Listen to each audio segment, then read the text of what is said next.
O Senhor esteja convosco. Proclamação do Evangelho de Jesus Cristo segundo João. Naquele tempo disse Jesus à multidão: ninguém pode vir a mim se o Pai que me enviou não o atrai. Eu ressuscitarei no último dia.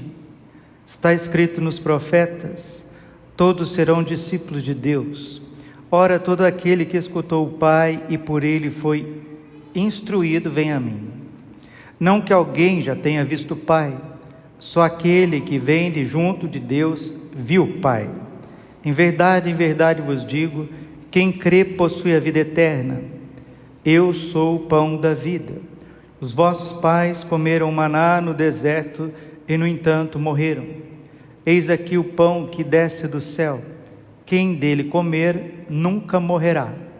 Eu sou o pão vivo descido do céu. Quem comer deste pão viverá eternamente.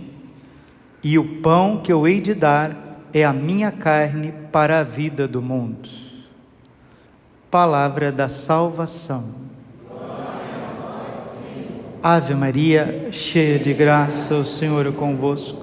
Bendita sois vós entre as mulheres, bendito é o fruto do vosso ventre, Jesus. Santa Maria, Mãe de Deus, rogai por nós, pecadores, agora e na hora de nossa morte. Amém. Vinde, Espírito Santo, vinde por meio da poderosa intercessão.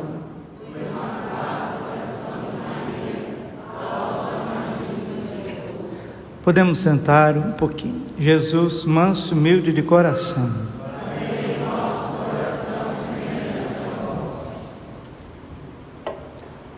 Acabamos de ouvir o Santíssimo Evangelho de Cristo, Jesus, Ele dizendo em claro e bom som para todos nós, João 6,51, eu sou o pão vivo descido do céu, quem comer deste pão viverá eternamente, e o pão que eu hei de dar é a minha carne para a vida do mundo. Nós católicos comemos a carne de Jesus. Nós católicos bebemos o sangue de Jesus. As entranhas de Cristo estão nas nossas veias. Nós recebemos o Cristo totus, corpo, sangue, alma e divindade. Nós deveríamos dentro do coração de cada católico, deveria transbordar nos nossos poros nosso Senhor Jesus Cristo. A santidade deveria ser algo assim muito comum, como tomar um copo de água, porque ser batizado é ser inabitado pela Trindade. Receber a Eucaristia é receber a vida de Cristo em nós. E como que mesmo assim a gente não consegue amar? Como que assim uma multidão de gente vem friamente na igreja? Olha, eu vou dizer uma coisa, eu tinha 11 anos de idade quando eu fiz a minha primeira comunhão, depois não voltei mais para a igreja, infelizmente. Meu pai, minha mãe insistiam comigo, minha avó não queria igreja, mas quando eu voltei para ficar, e agora eu sou padre. Ou eu largo mão de tudo, ou eu tenho que ser santo. O que acaba com o mundo é a mediocridade dos católicos. Nós somos governados. Por quem que nos governa? Toda geração, diz os sociólogos, elas têm 40 anos. Uma geração tem 40 anos, porque é 40 anos, em média, o período fértil de uma mulher. A mulher pode dar à luz até os 40 anos, um pouquinho mais, um pouquinho menos, mas até os 40 anos. E isso é uma geração, né? Eu vou fazer 42 anos, eu já passei, a minha geração já passou. Agora vem a geração daqueles que estão aí com 20 anos, 15 anos, 30 anos. Quem já está com 35 anos já está chegando no finalzinho da sua geração. Quem está com 60 anos, 65, 70, já passou a sua geração. Então, quem que são as pessoas que estão vivas na face da terra? A maioria esmagadora são as pessoas que nasceram de 1950 para cá. Quem nasceu em 1950 hoje tem 74 anos, 74, 75. Essa é a média de idade da humanidade. Então nós somos governados por gente que nasceu na segunda metade do século XX, com raríssimas exceções, alguns que nasceram na primeira metade do século XX, nasceu na década de 40 ou na década de 30, mas quem nasceu na década de 30 já está quase com 100 anos, como diz o ditado, já passou. Então, queridos, prestem atenção, nós demos à luz, nós parimos, nós geramos gente que não tem fé, que não tem respeito, gente que não quer saber de Deus, porque filho de peixe, peixinho é. Veja o que aconteceu com os nossos pais. Quem tem 40 anos, os pais têm 60. Infelizmente, vamos ser realistas. Na maioria esmagadora das pessoas, quem nascia na década de 80, você acha que o seu pai, sua mãe, quem nascia na década de 80 ou de 70, você acha que o seu pai, sua mãe estava preocupado com catequese, estava preocupado com modéstia, estava preocupado com... Não, quem nasceu na década de 70, quem nasceu na década de 80 no Brasil, era só o show da Xuxa, futebol, Xuxa, parquinho, que não sei o quê. Porque foi assim. Eu tenho uma memória de elefante, eu vi na minha família, eu vi no meu colégio, eu estudei em escola de irmãs, escola religiosa, eu via como que já estava a educação nos anos 80, então nós tivemos uma educação gramsciana. O que é isso, padre? Uma educação de revolução cultural, pautada pela Rede Globo, pautada por Hollywood, pautada por Sessão da Tarde, por Vale a Pena Ver de Novo, por aquelas novelas lixo, por aquela podridão de contracultura derramada dos anos 60, 70, é uma geração, como dizia Monsenhor Jonas Abib, uma geração fim de feira, e é essa turma que nos governa, por isso que não tem santidade. Gente, acordem, despertem, não é possível, olha o que está acontecendo com a sociedade, olha o que está acontecendo com o mundo, despertem, a letargia da qual nós vivemos, em todos os âmbitos, eu estou dizendo sempre, em todos os âmbitos, não salva um, somos a pior geração em 2000 anos de história, e se eu, um simples mortal, comedor de arroz com feijão, consigo enxergar com tanta clareza, imagina o coração de Jesus, imagina o imaculado coração de Maria. Deixa eu dizer que o Espírito Santo me dê sabedoria, as entranhas de Deus já não suportam mais isso. Jesus, ele está impaciente no bom sentido aqui, entre aspas, né? Aquela ansioso por renovar a face da terra, e não é um negocinho ali na esquina, não, é transformar tudo, é limpar esta terra. Jesus está ansioso por isso. Padre, por que ele não faz? Porque ele está tendo paciência com você, está tendo paciência com os teus filhos, está esperando aqueles que creem em Deus, que vêm na igreja, para ver se realmente nós queremos dar a vida, se nós queremos conformar a nossa vontade, a nossa inteligência com Deus, se realmente queremos ser instrumentos, como foi São Francisco, Santa Clara, São João da Cruz, Santa Teresa, São Luís, Santa Zélia, como foram os santos jovens, São Domingos Sávio, Santa Teresinha. O Senhor está sondando, Ele está nos fitando, nos espreitando, para ver o que a gente quer, o que nós queremos, enquanto católicos, enquanto igreja, enquanto clérigos. Não acreditem nas minhas palavras. Hoje é quinta-feira, Jesus está falando da Eucaristia. Eucaristia é a vida da igreja. Sem sacerdote não tem Eucaristia, sem Eucaristia não tem igreja, e sem uma igreja transformada, renovada no Espírito Santo, quem que irá nos governar? Ou ditadores, ou liberais hediondos. É o que sobra. E é o que vai vir disso? Guerras, revoluções, fome, injustiça, opressão, libertinagem, criminalidade, prostituição, um mundo tenebroso, uma atmosfera pesada no dia a dia. É aquele monte de conversa fiada, todo dia, entra dia, sai noite, entra dia, sai noite, e notícia, e conversa fiada, e notícia, e aquela conversa fiada que não tem fim. Deus só está espreitando, e Ele quer renovar. Como que Deus renova o mundo, Padre Braulio? Renovando a sua igreja. Como que Ele renova a igreja, Padre? Renovando os bispos e os sacerdotes, e consequentemente, os papas são padres, depois são bispos, depois são papas. Sacerdotes renovados, episcopado renovado,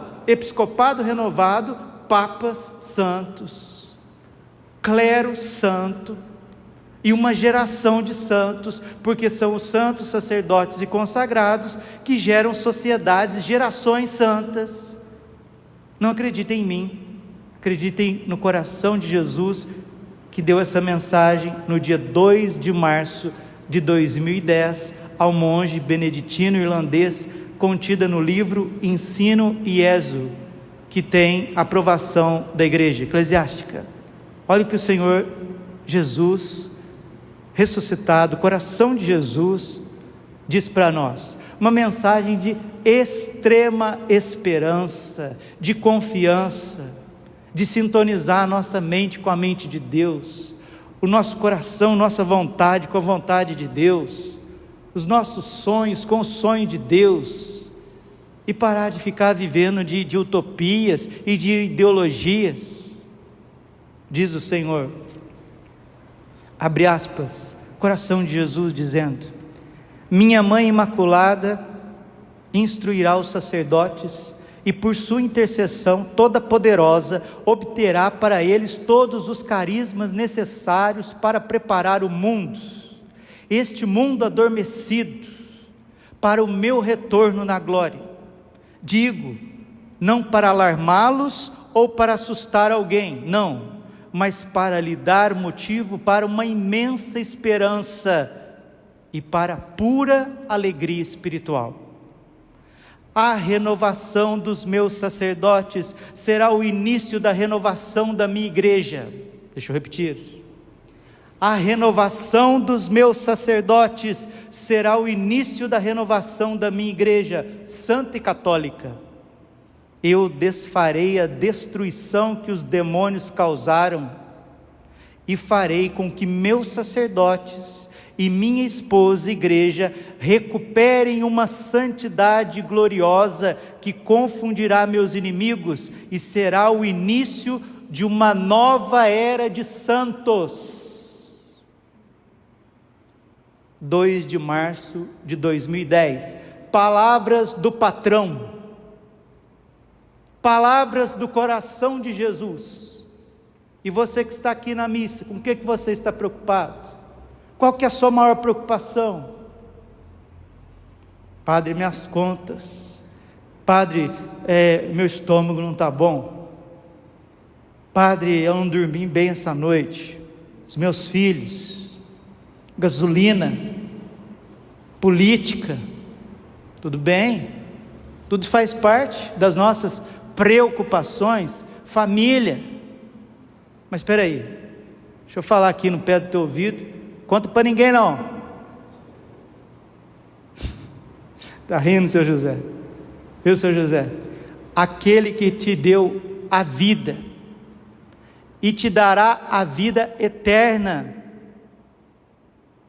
te deixará passar necessidade de comida, de bebida, conta, de bons relacionamentos, boas amizades.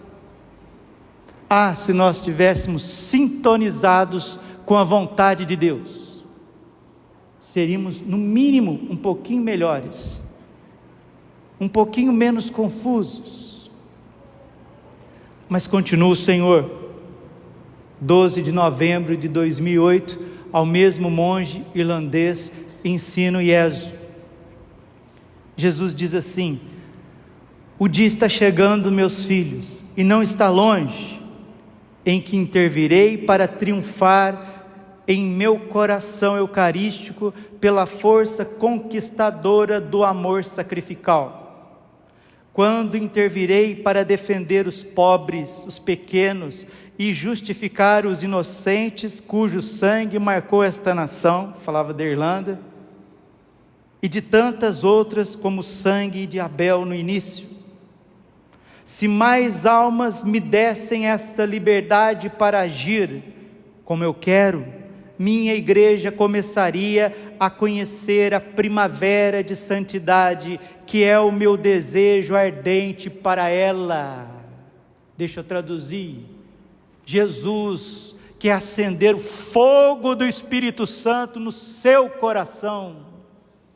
Jesus quer fazer de você um grande santo, um homem de verdade, uma mulher de verdade. Nos passos de São Pedro e São Paulo, Deus quer te fazer uma mulher santa como Nossa Senhora, como Santa Maria Madalena, como santas mulheres casadas, como Santa Rita, Santa Giana. Deus quer dar inteligência. Deus mora em nós, a Trindade habita em nós, e nós somos egoístas, mesquinhos, indiferentes, ingratos, na maioria das vezes. Isso precisa acabar. Como padre, sofrimento, purificação, provações que eu já estou vivendo, você, nós, tua família, a minha, nossa cidade, a sua, o Brasil, a Argentina, a África, o mundo. Se mais almas me dessem esta liberdade para agir como eu quero, minha igreja começaria a conhecer a primavera de santidade, que é o meu desejo ardente para ela. Essas almas, por sua total submissão a todas as disposições da minha providência, serão as que inaugurarão o meu reino de paz e santidade sobre a terra. Está aí palavra de nosso Senhor Jesus Cristo, 2 de março de 2010, 12 de novembro de 2008, recentíssimas mensagens de Jesus ressuscitado a nós, graças a Deus, reconhecida pela igreja da Irlanda, pelos bispos, graças a Deus, pelo magistério. É Jesus falando conosco. Mas padre, como que a gente começa essa renovação? Começa agora, fazendo pequenos atos de submissão à vontade de Deus. Jesus, certa vez, ensinou para uma santa, beata, uma santa franciscana, vamos lembrar o nome dela, século 20 agora, uma santa franciscana.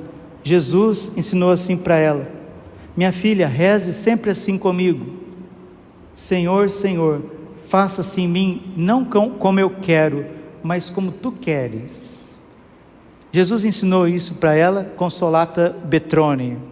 Isso, Consolata Betrone, uma santa franciscana italiana. Jesus apareceu para ela durante toda a vida, tem um diário maravilhoso do coração de Jesus. E Jesus ensinou ela a fazer essa simples oração de renúncia de si mesmo, da sua própria vontade, para submeter o seu coração à vontade de Deus, porque Santa Teresa já dizia: a santidade não é outra coisa senão a conformidade da nossa vontade com a vontade de Deus. E quando a vontade de Deus acontece nas pequenas coisas, aí acontece o triunfo do Espírito Santo no coração. E o Espírito Santo que está naquele coração em conformidade com a vontade de Deus, ele começa a renovar a sua própria vida, suas atitudes, o seu espaço, onde você vive, as pessoas com que você convive, conversa, o que você faz. E se uma pessoa fizer isso, 2 farão. Se 2 fizerem, 4 farão. Se 4 estiverem dispostas, 8 também estarão. E assim de 8 para 16, 16 para 32, e se todos os coraçõezinhos batizados renunciar esse egoísmo doentio, esse vírus do egoísmo, da vontade própria. A própria Santa Teresa diz, renunciemos à vontade própria e o inferno estará vazio. Deus Pai diz para Santa Catarina de Sena: filha, o que te faz sofrer é a tua vontade. Deixe que a minha vontade perfeita se cumpra na tua vida, porque ela é felicidade e alegria. Nós desconfiamos o tempo inteiro da vontade de Deus, o dia inteiro, noite inteira, dia a dia, nós desconfiamos da vontade de Deus, nós temos desconfiança de Deus, nós temos medo de Deus. E a gente faz até as nossas práticas de devoção, de piedade, mas sendo senhorzinhos e senhorinhas de si mesmos. Por isso não somos santos. Isso precisa acabar. Se isso não acabar, a santidade não vem. Se a santidade não vier, a igreja não é transformada. E se a igreja não é transformada, ela não educa os governantes, os reis. Não educa os artistas, os cientistas, os exércitos. É a igreja católica que transforma a terra. Não é gente dali e daqui, acolá, não. Tudo que a terra tem de bom foi dado pela igreja, e se a igreja entra em greve de educar os povos, nós somos, nossa igreja, aqueles que sobraram, são amordaçados pelas trevas exteriores. E é isso que Jesus está falando. Se mais almas me dessem essa liberdade para agir como eu quero, minha igreja começaria a conhecer a primavera de santidade, que é o meu desejo ardente para ela. Quando fala da igreja, está falando de você, falando de mim, de nós. Essas almas, por sua total submissão a todas as disposições da minha providência, serão as que inaugurarão o meu reino de paz e de santidade na terra. Deus está preparando uma geração nova. São João Paulo II chamava isso de a civilização do amor.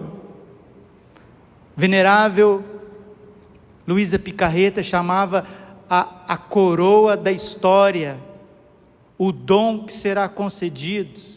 Santa Faustina, Jesus disse para ela que era o triunfo da misericórdia. Em Fátima, Nossa Senhora que falou que é o triunfo do coração imaculado dela, mas que é a mesma coisa. Jesus está falando de um triunfo de santidade. Jesus está falando uma nova era de santos. Meus sacerdotes e minha esposa igreja recuperem uma santidade gloriosa que confundirá meus inimigos e será o início de uma nova era de santos. São os santos que educam as gerações.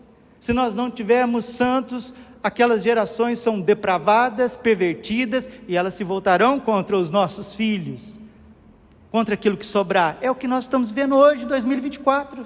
Você não percebeu? Mas Deus não cochila, e Deus é muito inteligente. Deus é a inteligência, Deus é a sabedoria, e Ele vai agir, apesar da nossa indiferença, apesar do nosso egoísmo, apesar de nós quisermos os nossos planinhos, Deus vai agir e está agindo. Que Ele encontre no seu coração esta disposição. Senhor, Senhor, faça-se em mim, não como eu quero, mas como Tu queres. Aí começa a renovação. Mas se Deus não encontrar corações dispostos, e é o que está acontecendo, muitos estão fechados, e quem se fecha à vontade de Deus, é porque está cumprindo a sua vontade própria. É a vontade própria que nos escraviza, que nos faz sofrer, que nos distancia da santidade. E uma vez distantes da santidade, somos tíbios, somos mornos. E essa mornidão faz com que nós não sejamos vigilantes. E a falta de vigilância é o que faz com que o mundo, é o que faz com que os demônios espreitem a nossa vida, nossa vocação, nossas paróquias, os conventos, e isso instaura uma crise de fé, uma crise moral. Mas Deus não dorme, e se precisar purificar tudo, como Ele fez no dilúvio, fez em Sodoma e Gomorra, fez em tantas gerações, Ele vai fazer, para que aconteça essa transformação dos corações, dos sacerdotes, dos bispos. Digo, não para alarmá-los ou para assustar alguém, mas para lhe dar motivo para uma imensa esperança e para a pura alegria espiritual. A renovação dos meus sacerdotes será o início da renovação da minha igreja. Eu desfarei a destruição que os demônios causaram e farei com que meus sacerdotes e minha esposa igreja recuperem uma santidade gloriosa que confundirá meus inimigos e será o início de uma nova era de santos. Termino perguntando: você acredita nisso? Você acha que o Padre Braulio está aqui, está variando? Ou essas palavras ali é um monte de invenção? Então, se isso é verdade, e é a mais pura verdade, porque está em sintonia, essas revelações privadas, aprovadas, autênticas, honestas, aprovadas pelo magistério da igreja, essa é uma, está em plena consonância com as Sagradas Escrituras. E que essa mensagem de amor, de esperança, seja uma injeção de ânimo para que a gente saia desta missa menos egoístas, menos ignorantes, no sentido não pejorativo, mas de menos desconhecedores do projeto de Deus nesses dias. Que você seja menos ignorante depois desta homilia, e eu também. Que sejamos mais esperançosos, que tenhamos ardência, que possamos ansiar ardentemente a renovação da igreja da face da terra, porque você tem filhos, tem netos, e são eles que verão um mundo novo, porque a nossa geração, coitadinha, como diz Padre Jonas, Dona Ed, vai no finalzinho da feira ali, Dona Ed, aquelas feironas grandes de antigamente, né? Aí, Dona Fátima, aquelas antigas, aquelas alfaces, tudo atrapalhado, aquelas trem caído pro chão, aquelas varejeiras, aquelas cheiros, aqueles trem tudo, tomate podre, aquelas melancia, tudo que é varejeirada. É isso que se tornou essa geração. Mas apesar dessa podridão, Deus tirará o lírio da santidade de uma igreja renovada. Agora, só tem que ter gente querendo fazer isso, né? Ou eu estou preocupado, mais preocupado com o meu carro, o meu carro, meu celular, meu Deus do céu, minha conta, Jesus, misericórdia, Jesus, tem que pagar a conta, Senhora, Nossa Senhora, geração, raça, como diz Jesus. Deus nos livre e nos guarde. Glória ao Pai, ao Filho e ao Espírito Santo, como era no princípio, agora e sempre, por todos os séculos dos séculos. Amém. Coração imaculado de Maria, confiança, saúde e vitória. Cantemos o nosso ofertório.